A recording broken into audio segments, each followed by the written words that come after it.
Hey, look alive, Saints. Coach Mike II here. I found the fountain of youth, right?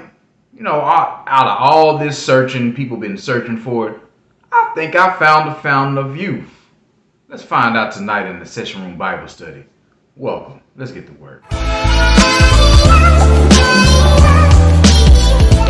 Welcome back. Thank you for joining us again for another Bible study session in the Session Room.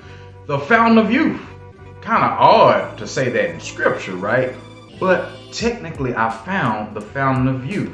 Check it out. So our foundation scripture will come from Proverbs chapter 3, and we're going to find it in verses 2. Let's read. Proverbs 3, verses 2. And it says, "For length of days and long life and peace shall they add to thee." My goodness, my goodness. So what is he talking about here? What is Solomon talking about here in the Proverbs about long life and peace and happiness and all this? What's really going on here in this section? Well, let's just go a verse up, go to verses 1. And it says here, "My son, forget not my law, but let thine heart keep my commandments." So this is the reason we are to keep his commandments. Saints, this is the fountain of youth right here. If we want to be able to live forever, then we must understand why it is important to keep his law. So the first thing that we need to take in consideration is to keep his law. And the reason we need to keep his law is that for length of days. Length of days. Let me explain something to you, saints. We are all built for eternity. You, me, everybody that's listening to the sound of my voice, we're built for eternity. But it depends on what you do down here on where you're going to spend eternity. Are you going to spend it in eternal life with the Father, or are you going to spend it in eternal death with the adversary? We have that option to choose left or choose right.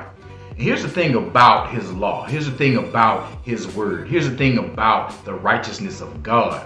He provides a way so that we can experience eternal life with him. If we follow his ways, if we follow his guidance, if we follow his law, then it will lead us to salvation. Well, what do you mean, Coach Mike? I thought the law alone can't save. It can't. But here's the thing. We can't not neglect the law at all, because for length of days it will give us. It leads us to Christ. It leads us to the salvation. It leads us where we need to go to and how we need to be delivered.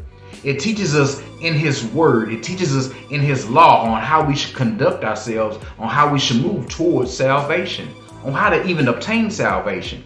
You see, in his law, it has that we are nothing but filthy rags. And once we come to that understanding, we will be humbled enough to recognize that we do need a Savior and ask, how can we be saved? And when we ask how can we be saved, we then go to his law to see how we can be saved. See, in his law, we have to understand that confession and belief in the heart is our way and our path towards that salvation. So we keep his law so that we can obtain salvation. Will the law alone makes us saved? No, not at all.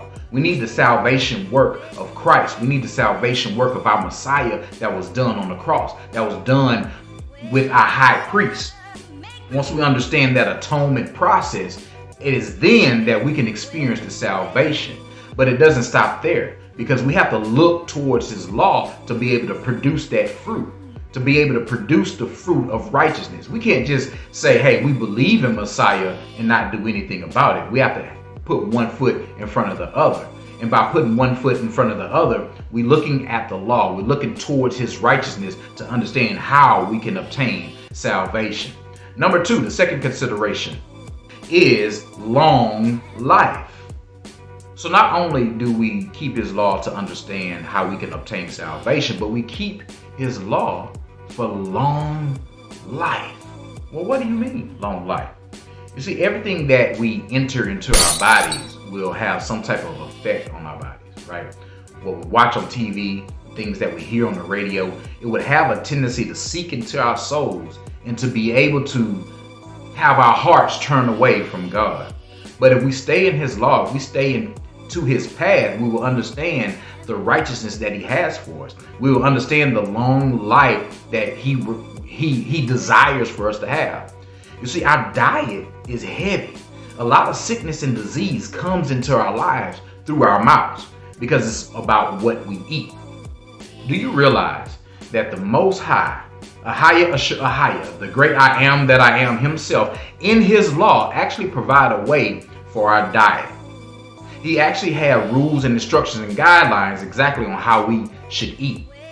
Now, if this is in the guidelines, in the rules and instructions, if we follow these rules and instructions, it can be for a long life because we are entering things into our body that will sustain our body, that will present healthiness, that will clean the temple, right? So that we can have the freedom, experience the freedom of those long life and long days and feel good about ourselves. You know, when you eat better, you feel a lot better, and that's what I'm working on. So the third consideration on why we should keep his law is and peace shall they add to thee. Do you realize that you must guard your peace? The adversary is after your peace. He's after you. He's after to destroy and rip you apart and to disrupt your peace. That's why it tells us that we need to keep our heart, because out of it flows the cares of the world. And if we are keeping his law, we can understand how we can keep peace. When we look towards his law and we look towards his guidance and instructions, we see on how we can treat each other. We see on how we can avoid conflict, who we need to hang around, and what to watch out for. We can understand the people that surround us who might have good intentions and the people that are around us who might have bad intentions, to be able to learn and work in that discernment. The only way to experience that discernment is you have to develop your relationship. And to be able to develop your relationship with God, develop your relationship with the Father, you have to get into his word. You have to get into his law. You have to get into his way. So if we look towards him, if we look towards his way, towards his law, towards his righteousness, what we need to do, we will find our path to salvation. We will find our path to longer days. We will find our path to peace. And we will find our path to righteousness. Hey, if this video has touched you in any kind of way, this is what I want you to do. Me personally, I want you to like this video. You can go ahead and comment in the comments below, but most important, like this video so it can help with the algorithm, of course, and share it with a friend or family member that can go ahead and put the light into them so that they can spread the light to others. Hey, remember that faith without works is dead. Love starts with self first, and we must obey and worship the Most High God only and him only. Until next time, may the Most High God love you, keep you, and hold you. Peace.